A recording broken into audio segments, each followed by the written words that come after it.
ओम गुरुदेव. ओम श्री गुरुभ्यो नमः. आज मंगळवार 1 जानेवारी 2008. करू कोणता बहाणा आता तुझ्या चरणी येण्यासाठी, लळा लावलास परमार्थाचा शिल्लक मात्र जळण्यासाठी. सद्गुरूंचे दर्शन हा मोठा बहाणा सोडून त्यांच्या चरणाजवळ जाण्यासाठी आणखी दुसऱ्या बहाण्याची गरज नसते. तरीही आज मात्र मी गुरुविषयी लिहिलेल्या कविता दाखविण्यासाठी तेथे गेले होते.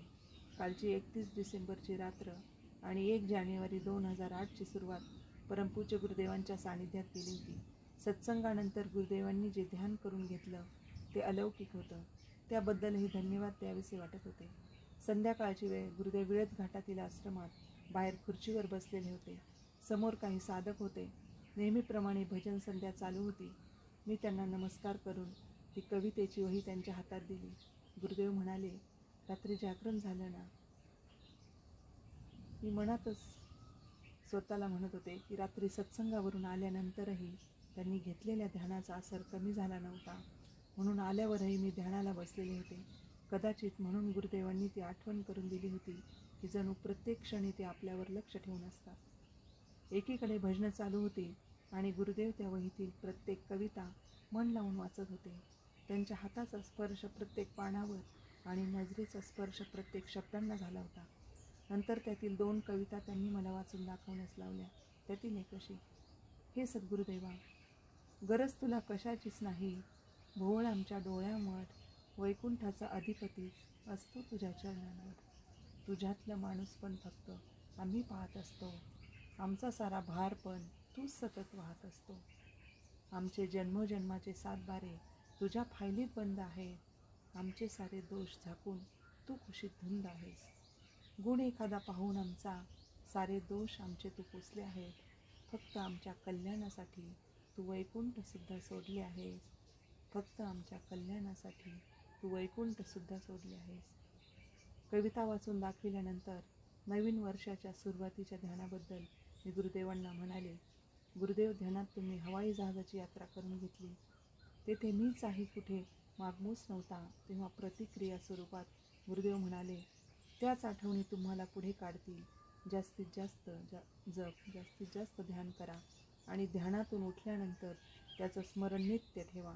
असे म्हणून कालच्या प्रवचनाबद्दल गुरुदेवांनी विचारलं. तेव्हा त्याबद्दल मी माझं मत मांडलं. कारण कालचं प्रवचन तर प्रत्येक व्यक्तीसाठी होतं, साधकासाठी होतं. एका मुलासाठी जो आपल्या आईवडिलांची आज्ञा पाळत नाही त्याने ती आज्ञा पाळावी, सेवा करावी, त्यासाठी होतं. स्त्रीसाठी होतं, जिने पातिव्रत्य धर्माचे पालन करून देवांना लहान बाळं बनवलं असा आदर्श घेऊन आचरण करायला लावणारं होतं. स्त्रीमध्ये असलेल्या असीम शक्तीची जाणीव करून देणारं होतं. साधकांसाठी जप ध्यान करायला लावणारं होतं. सद्गुरूंच्या आज्ञेचं पालन करणे महत्त्वाचे यासाठीही होतं. संसारातील असारत्वाचं महत्त्व पटवणारं होतं. अशा विविध पैलूंवर प्रकाश टाकणारा सत्संग गुरुदेवांनी नववर्षाचा आशीर्वाद म्हणून दिला होता. नंतर गुरुदेवांच्या सहवासातील एक लीलांच्या आठवणी निघाल्या. आत्मानंद महाराजांनी 1980 सालची घटना सांगितली. ते म्हणाले, तेव्हा फोनची व्यवस्था नव्हती. आमचे लग्न जमले होते. मला करमत नव्हते. मी गुरुदेवांना पत्र लिहिले आणि त्यात लिहिले की तुम्ही सांगा, एवढ्यात मला कोणत्या गाण्याच्या ओळी आठवतात. गुरुदेवांनी पत्रोत्तर दिले. त्यात लिहिले होते की सरस्वती चंद्रमधील फूल तुम्हें भेजा है खत में, फूल नहीं मेरा दिल है, या गाण्यांच्या ओळी तुम्हाला आठवतात. आणि खरोखरच त्याच ओळी मनात सारख्या येत होत्या. आत्मानंद म्हणाले, तेव्हा एक वेगळं कुतूहल असायचं. एकदा येवल्याहून निघालो होतो. गुरुदेव म्हणाले, तू निघालास पण कोपरगावजवळ तू भिजून जाशील. मला खरं वाटलं नाही, कारण येवल्यात कडक ऊन होतं.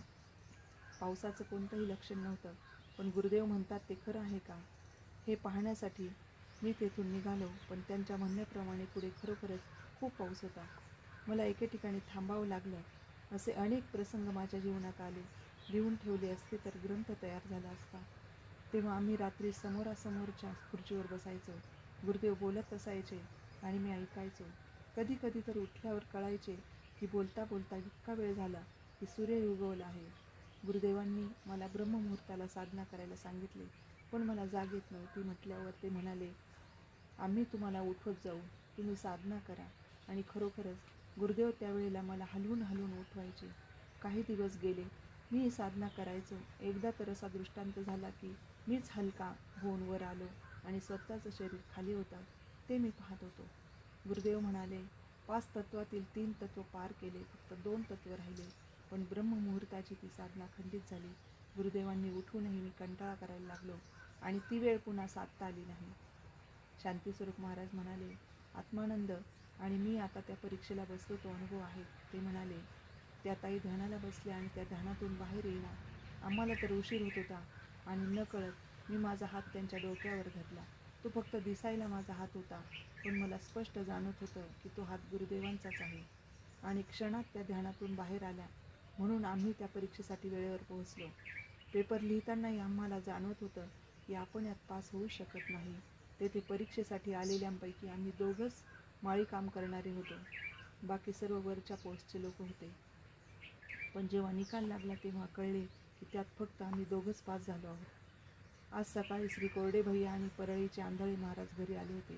तेव्हा भैयांनीही असाच प्रसंग सांगितला. ते म्हणाले, जेव्हा मागे गुजरातमध्ये भूकंप झाला तेव्हा आम्ही गुरुदेवांबरोबर गाडीमध्ये होतो. त्या भूकंपाच्या क्षणाला गुरुदेव म्हणाले, गाडी थांबवा. खाली उतरल्यावर ते म्हणाले, गुजरातमध्ये भूकंप होत आहे. आणि दुसऱ्या दिवशी सकाळीच त्या भूकंपाची बातमी समजली. आत्ता बारामतीला स्वामी रामदेवजी बाबांनी परमपूज्य गुरुदेवांना बोलावले होते. ते पूर्ण शिबिर त्यांच्याबरोबर होते. तेथे मुलांसाठी सत्र होते. त्यावेळी खूप कडक ऊन होते. अभिषेक म्हणजे रामदेवजी बाबांबरोबर असतो तो म्हणाला, आता या उन्हात कसं काय शिबिर घेणार, मुलांना त्रास होईल.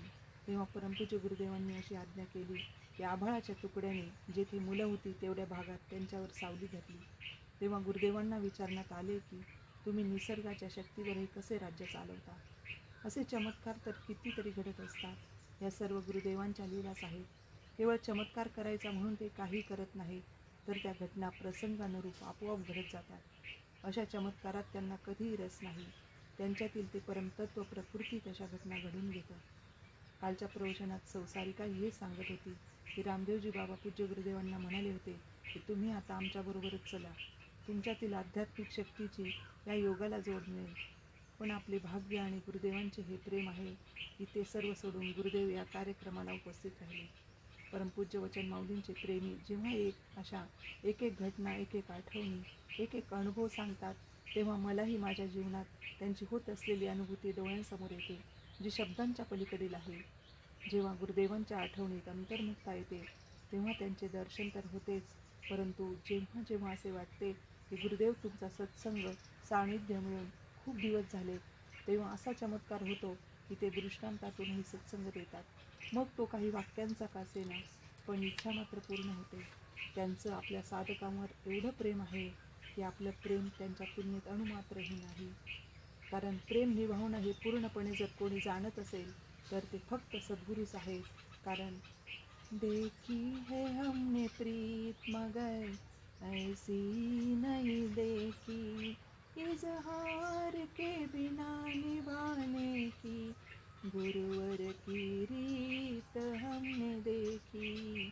देखी है हमने प्रीत मगर ऐसी नहीं देखी.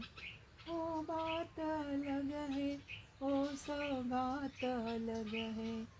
ओ बात अलग है, ओ सौगात अलग है. बुलाने की उनकी वो रीत हमने देखी. बुलाने की उनकी वो रीत हमने देखी. इजहार के बिना निभाने की गुरुवर की रीत हमने देखी. वो कहते नहीं कुछ, वो बोलते नहीं कुछ. वो कहते नहीं कुछ, वो बोलते नहीं कुछ. समझाने की उनकी वो रीत हमने देखी. समझाने की उनकी वो रीत हमने देखी. देखी है हमने प्रीत मगर ऐसी नहीं देखी.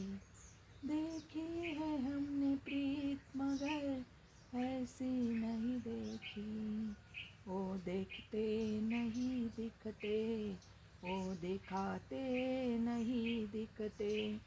ओ देखते नहीं दिखते, ओ दिखाते नहीं दिखते, दिखाने की उनकी ओ रीत हमने देखी, दिखाने की उनकी ओ रीत हमने देखी, देखी है हमने प्रीत मगर ऐसी नहीं देखी, देखी है हमने प्रीत मगर ऐसी नहीं देखी।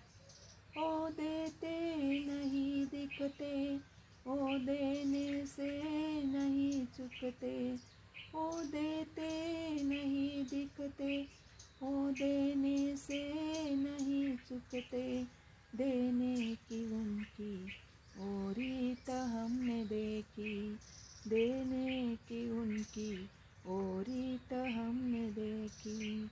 इजहार के बिना निभाने की गुरुवर की रीत हमने देखी, देखी है हमने प्रीत मगर ऐसी नहीं देखी, इजहार के बिना निभाने की गुरुवर की रीत हमने देखी, देखी है हमने प्रीत मगर ऐसी नहीं देखी। आठवणींचा ओघ पुढेच होता. आत्मानंद म्हणाले, सगळ्यात जास्त जर कोणी भाग्यवंत असेल तर तोच ज्याला गुरुदेवांचा रात्रीचा सत्संग मिळाला. जसजशी रात्र वाढत जाते तसतसा सत्संग उच्चतेला पोहोचत असतो. गुरुदेवांचा रंग, रूप, डोळे एकदम बदललेले असतात. आत्मानंद म्हणाले, तो अनुभव मी सुद्धा अनुभवला आहे. तसे पाहता मला अशा प्रकारचा सत्संग, अशा प्रकारचं सानिध्य खूप थोडं मिळालं आहे. पण जेव्हा असे सत्संग मिळाले तेव्हा जाणीव झाली की हे गुरुदेव कोणी वेगळेच आहेत. गुरुदेवांच्या आठवणींचे विषय निघाले की ते ऐकतच राहावंसं वाटतं. त्यांच्या या आठवणीत खूप वेळ घालवावा असा वाटतो, पण वेळ काही थांबणार थोडीच आहे. अंधार पडला होता. गुरुदेवांनी घरी जाण्यास परवानगी दिली. आम्ही तेथून दूर निघालो होतो, पण ह्या आठवणींमधील स्मरणच मला पुढे नेईल हे गुरुदेवांचे वचन हृदयात खोलवर आपला ठसा उमटवून होते. तेरा तुझको अर्पण प्रभू. ओम गुरुदेव.